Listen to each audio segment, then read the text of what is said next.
Islomga kirishuvdi ta'na qilib. Rizqimiz zo'r bo'lib qolar ekan deb. Endi hozir qurg'oqchilik bo'lib qiyin holatga kelib qoldi. Endi islomga ta'na qilib kirishuvdi. Endi ozgina qiylanib qolganligidan yana ta'na qilib chiqib ketib qolmasin. Va innaka la ala xuluqin azim. Ey Muhammad alayhisalom, albatta siz ulug', buyuk xuluq ustidadirsiz. Suhbatimizning mavzusi shu. Albatta siz buyuk, ulug' axloq ustidadirsiz. Rasulullohning axloqini Alloh taolo ulug' axloq degandan keyin, Alloh taolo ulug' axloq degandan keyin bandalar yana qana qilib ta'riflashligi mumkin? Insonlarning so'zida, insonlarning lug'atida payg'ambarimizning axloqini ta'riflashlikka loyiq so'z bormikin? Yo'q, Allohga qasam yo'q. Nimaga yo'q? Alloh taolo aytayapti, bu xulq ulug' xulq, buyuk axloq deb aytayapti. Imom Tabaroniy Abdulloh ibn Sallam roziyallohu anhudan rivoyat qiladi. Abdulloh ibn Sallam yahudiylarning rohiblaridan bo'lgan kishi islomga kirgan. Abdulloh ibn Sallam. U kishi aytadi: Yahudlarning rohiblaridan Zayd ibn Sa'na ismli kishi shunday deydi: Men Muhammad sollallohu alayhi vasallamning yuziga qarab deydi. Boyaga yahudiy rohib aytayapti. Muhammad alayhisalomning yuziga qarab turib, payg'ambarlikda hamma alomatlarini ko'rdim. Bularda Tavrotida yozilgan payg'ambarimizning sifatlari, Injilda xabar berilgan, ahli kitoblarga payg'ambarimizning kelishiga haqida xabarlar, u kishining sifatlari bayon qilingan. Alloh aytgandek, ey Muhammad alayhisalom, ahli kitoblar sizni xuddi o'zlarining o'g'il farzandlarini tanigandek tanishadi. Tanib turib inkor qilishdi. Bu Zayd ibn Sa'na aytayapti. Rasulullohning yuziga qarab turib, hamma alomatlarni ko'rdim payg'ambarlikda. Faqat ikkitasini sinab ko'rmadim deydi. Birinchisi halimligi, g'azabini yengish kerak. Ikkinchisi unga qancha qattiq johillik qilmasin, muloyimligi, yumshoqligi ziyoda bo'ladi. Zayd ibn Sa'na aytadi: Kunlarning birida Rasululloh sollallohu alayhi vasallam Ali roziyallohu anhu bilan bir hujradan chiqib keluvdi, bir arobiy keldi. "Ya Rasululloh" dedi. "Men falon qabiladanman" dedi. "Bizning qabilamiz islomga kirgan" dedi. Ular islomga kirayotganda men ularni da'vat qilib, agar islomga kirsanglar, rizqinglar mo'l-ko'l bo'ladi deb aytgan edim. Islomga kirishuvdi ta'na qilib, rizqimiz zo'r bo'lib qolar ekan deb. Endi hozir qurg'oqchilik bo'lib qiyin holatga kelib qoldi. Endi islomga ta'na qilib kirishuvdi. Endi ozgina qiylanib qolganligidan yana ta'na qilib chiqib ketib qolmasin. Agar qo'lingizda ozgina bir mol dunyo bersa, ozgina ularni qo'llab qo'ying dedi. Payg'ambarimiz sollallohu alayhi vasallam Ali roziyallohu anhu ga qarab, "Hal indana shay'un minal mal?" Moldan biror narsa bormi bizda? deb payg'ambarimiz so'raganlarida Ali roziyallohu anhu: "Ya Rasululloh, hech narsa qolmadi, berib yubordik" dedi. Shunda Zayd ibn Sa'na aytadi: "Uni eshitdimda men oldiga bordim. Bu hali yahudiy rohib kuzatib turib kelyapti. Ey Muhammad" deydi sollallohu alayhi vasallam. "Agar sen menga falon qo'rg'ondagi xurmoni sotishlikka rozi bo'lsang, ma'lum bir vaqtda, men senga ma'lum bir miqdordagi mablag'ni beraman" dedi. Payg'ambarimiz rozi bo'ldi. 80 misqol oltinni yoki 80 uqiya oltinni, 80 oltinni berdi. Payg'ambarimiz oldida pulni boyaga arobiga berganida arobiy olib ketdi. Falon kuni berasan deb Zayd ibn Sa'na shart qo'yib ketdi. Hali ana shu qarzni o'tashlik muddati kelmasdan turib, Zayd ibn Sa'na biz aytdik boyaga ikkita sifatini sinamoqchi edi. Payg'ambarimiz sahobalari bilan Abu Bakr, Umar, Usmon va boshqa sahobalar bilan bir janoza namozini o'qib, chiqib bir daraxtning devorning soyasida o'tirgan edi. Zayd ibn Sa'na shunday bir xo'mraygan yuzi bilan kelib, qo'pollik bilan, dag'allik bilan borib payg'ambar sollallohu alayhi vasallamga shunday yoqozlardan ushlab turib tonlardan ushlab, shuni qattiq tortib, "Ey Muhammad" dedi. "Haqni ado qil" dedi. "Qarzingni to'la" dedi. "Sizlar Bani Abdul Muttolib urug'i, qarzni bermasdan cho'zib yuradigan qavmsizlar" dedi. Hali muddat kelgani yo'q. Muomala, qo'pollik.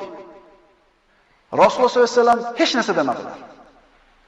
Umar ibn Xattob roziyallohu anhu: "Ey Allohning dushmani, Rasulullohga men eshitgan so'zlarni aytyapsanmi? Rasulullohga men ko'rayotgan ishlarni qilyapsanmi? Allohga qasam, agar Rasulullohdan bo'lgan qo'rquvim bo'lmaganida, Rasulullohning g'azabidan qo'rqmaganimda, mana qilichi bilan boshini bir ikkiga bo'lib qo'yardim" dedi. Zayd ibn Sana qo'rqib ketdi. Chunki Umar ibn Hattob shiddatli kishi bo'lgan.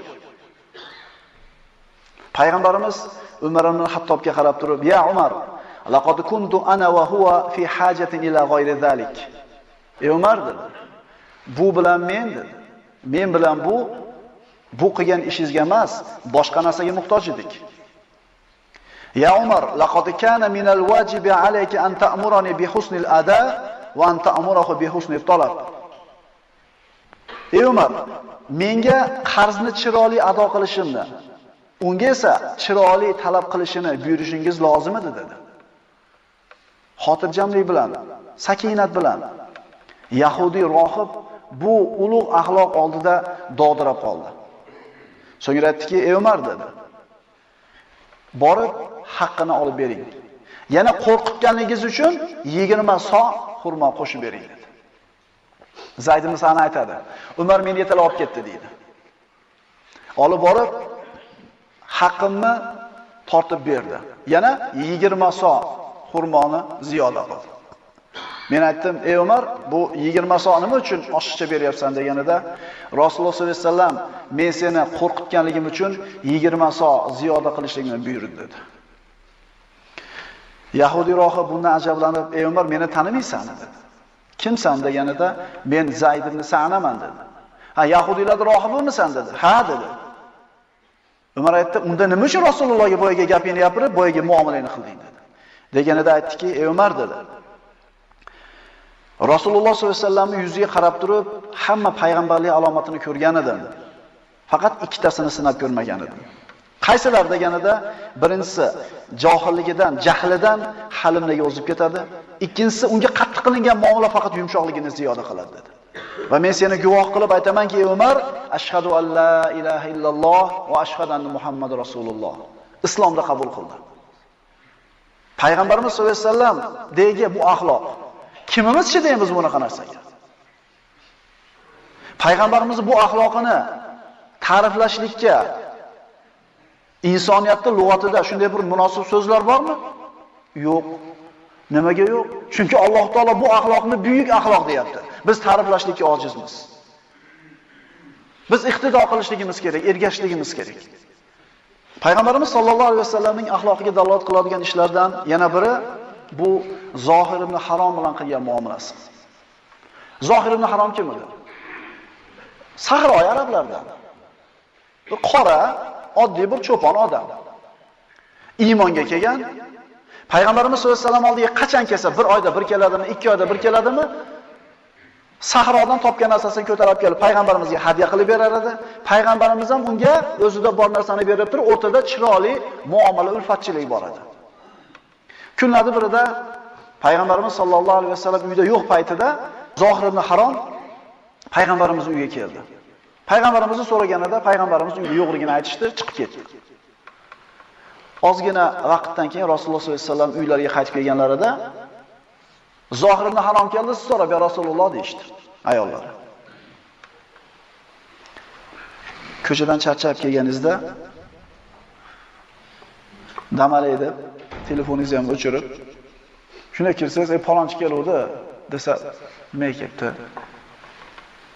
Ya'ni qarangda, hozir ishi bor ham, ishi yo'q ham, anaqa bir asablari tarang bo'lib qolgan. Nima kelibdi? Agar orqasidan ko'proq odam so'rab keladigan bo'lsa, o'rishim endi bo'lib beradi. Kelar ekanda. Nima desa, haligi biz nimamizda ishimiz ko'p, tashvishimiz ko'p. Shundaymi? Endi Rasululloh sollallohu alayhi vasallam insoniyatda haqqa yetarashlik degan omonat yelkasida turibdi. Bitta o'zining yelkasida turibdi. Nima dedi? Biz nima deyishimizni bilamiz hammamiz. Qo'yada boravermay, g'ashaga tep. Dunyomizda 2 marta bordim. Hop borsang yana achchig'i keladi. Qarang, biz o'zimiz kim bo'lganligimiz uchun, bilganligimiz uchun kimligimizni, nariga odamni achchig'i kelishini qo'y endi, ma'lum emas, hada boravermaylik. Payg'ambarimiz sollallohu alayhi vasallam nima dedilar? Shunday qayta kiyindilarda chiqdilar, qayerga ketish mumkin Zohir? Masjidda emas, hali peshin bo'lgani yo'q. Qayerda bo'ladi? Ha, bozorda bo'ladi. Chunki olib kelgan matohini nima qiladi? Sotadi. Payg'ambarimiz sollallohu alayhi vasallam bozorga qarab bordi. Bu vaqtda Zohir ibn Harom o'sha sahroda olib kelgan o'zini moli, dunyosini, matohlarini yayib olib savdo qilib turardi. Shunday turgan paytida orqadan bir odam kelib turib, mahkam ikkala qo'lini qo'shib quchoqlab yerdan ko'tarib oldi. Mahkam siqib turdi. Noqulay holga tushib qoldi. Ya'ni ushlab turibdi-yu, bu odam bu narsani ko'tarib ketib qolmasin, bu sheriklari bo'lsa deb bir noqulay holatga qo'yib yubordi meni baqiryapti. Shunda hali ko'tarib turgan odam yetmagandek, qul sotaman deydi. Haligi zohirda yana achchig'i keladi, meni qul deyapti-ya deydi. Qo'r deb baqir-chaqirib tashaganida, uni baqirganini eshitib sahobalar yetib kelishdi. Hamma qaradi, zohirda ko'tarib turgan kishini ko'rishgandan keyin kulib qo'yib, hammasi orqasiga qaytib ketdi. Rasululloh ko'tarib turardi. Rasulullohning quchog'ida turar edi. Rahmatan lil alamin bo'lgan zotning quchog'ida turar edi. Zohir kimning quchog'ida turganligini ko'rganidan keyin, bilganidan keyin kureklarini payg'ambarimiz ko'hraklarga ishqab oldi. Chunki Rasululloh hammani ham quchoqlavermasdi. Kureklarini payg'ambarimiz ko'hraklarga ishqab rohatlan. Rasulullohning rahmat quchog'ida turibdi. Rahmatan lil alamin bo'lgan Alloh taolo tanlab olgan zot mana shu sahro kishiga shunday chiroyli go'zal muomala qilardi. So'ngra payg'ambarimiz tushirib qo'ydi. Zohir ibn Harom payg'ambarimizga qarab, "Ya Rasululloh, meni sotasizmi?" dedi. "Meni sotasizmi? Agar meni sotsangiz" dedi, "bozoringiz kasob bo'ladi" dedi. "Bozoringiz yurmaydi, bozoringiz chunki men oddiy qora inson bo'lsam, xunuk bo'lsam, kim meni sotib olardi?" desa payg'ambarimiz aytdilarki, "Yo'q. Seni Alloh taoloning nazdida hurmating baland" dedi. Sahroga payg'ambarimiz qilgan o'zi orqasidan istab borganligi bir ajoyib narsa. Endi bu qilayotgan muomalasini ko'ring. Payg'ambarimiz mana shunday go'zal muomalasi bilan insonlarni o'ziga asir qilardi. Muomalasi bilan, fe'li bilan. Payg'ambarimiz sollallohu alayhi vasallam axloqini ta'riflashlikka insonlarda lug'atida munosib so'z bor ekanmi? Chunki Alloh taolo bu sifatni ulug' axloq, buyuk sifat deb aytgan.